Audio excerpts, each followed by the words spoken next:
Interestingly, the register was required to be made.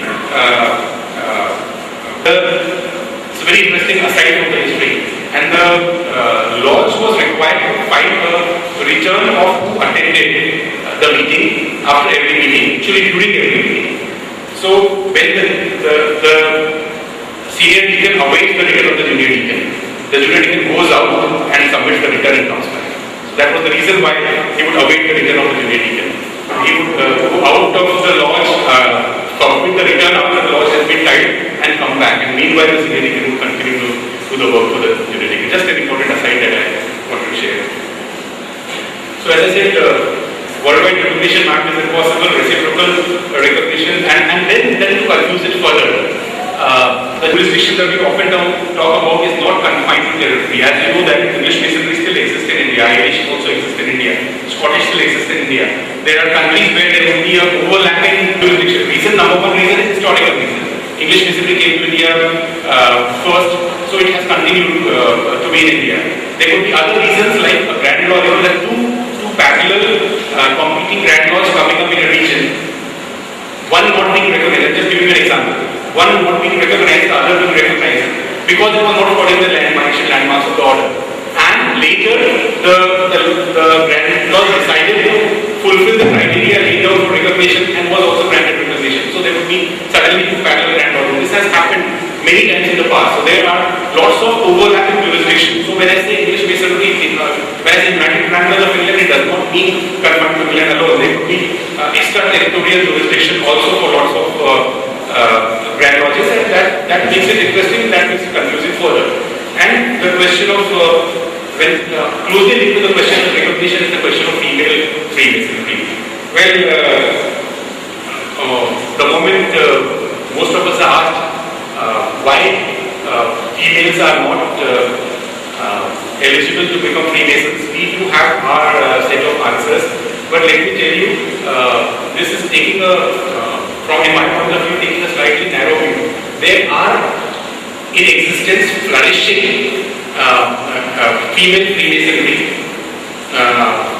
in two female grand lodges and lots of other small grand lodges, which though not recognized in the sense that in the sense of cross visitation by our lodges. When I say English Constitution, I presume that the Indian Constitution, which draws from English Constitution, would be similar. If there is a difference, I would tell that there is a difference. Otherwise, when I say English, I mean the Anglo-Masonry. So Anglo-Masonry does not allow cross visitations, but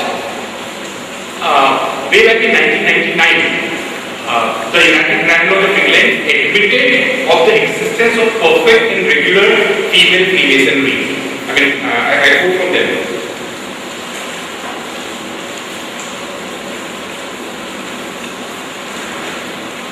This is the quote from United Grandlaws of England. Freemasonry is not confined to men. So we do recognize that there exists female Freemasonry. And this is the latest, this comes from the, while usually following the example of medieval stonemason is and has always been restricted to men, women Freemasons have two separate grand lodges which are restricted to women. So we do know that there exists female Freemasonry. In fact, since I'm on the topic, grand lodges in France, which have territorial jurisdiction almost the world over. Belgian Freemasonry has recently started lodges in USA, and it is likely over a period of time, it is speculated over a period of time, one of those bodies of Belgian lodges in USA perhaps would later form a grand lodge. They deliberated, and there would be something that calls for lots of deliberations and discussion. We will not go into that. But so it exists in parallel. I'm talking about India's contribution and Eddie Besant's involvement in Freemasonry. If you know Eddie Besant, Madame Blavatsky and Lee Peter, they were active female Freemasons, and if you read this discussion, so actually it was Eddie Besant who was initiated to Freemasonry in 1902 with 6 of her friends. They were initiated, passed and went to the first 3 degrees, and the first lodge of international fixed masonry, this lodge, eventually became the order's most puissant grand commander and was a major influence in the international growth. There existed a female Masonic lodge in Lahore, which was later moved to ADR in Chennai, where Theosophical Society has its head office. I think people from Chennai would perhaps, coming from Chennai would know. If you visit the ADR headquarters of Theosophical Society, the building actually is a lodge building. It's a Masonic lodge building. Go inside. I visited the place and I know it's a Masonic lodge building.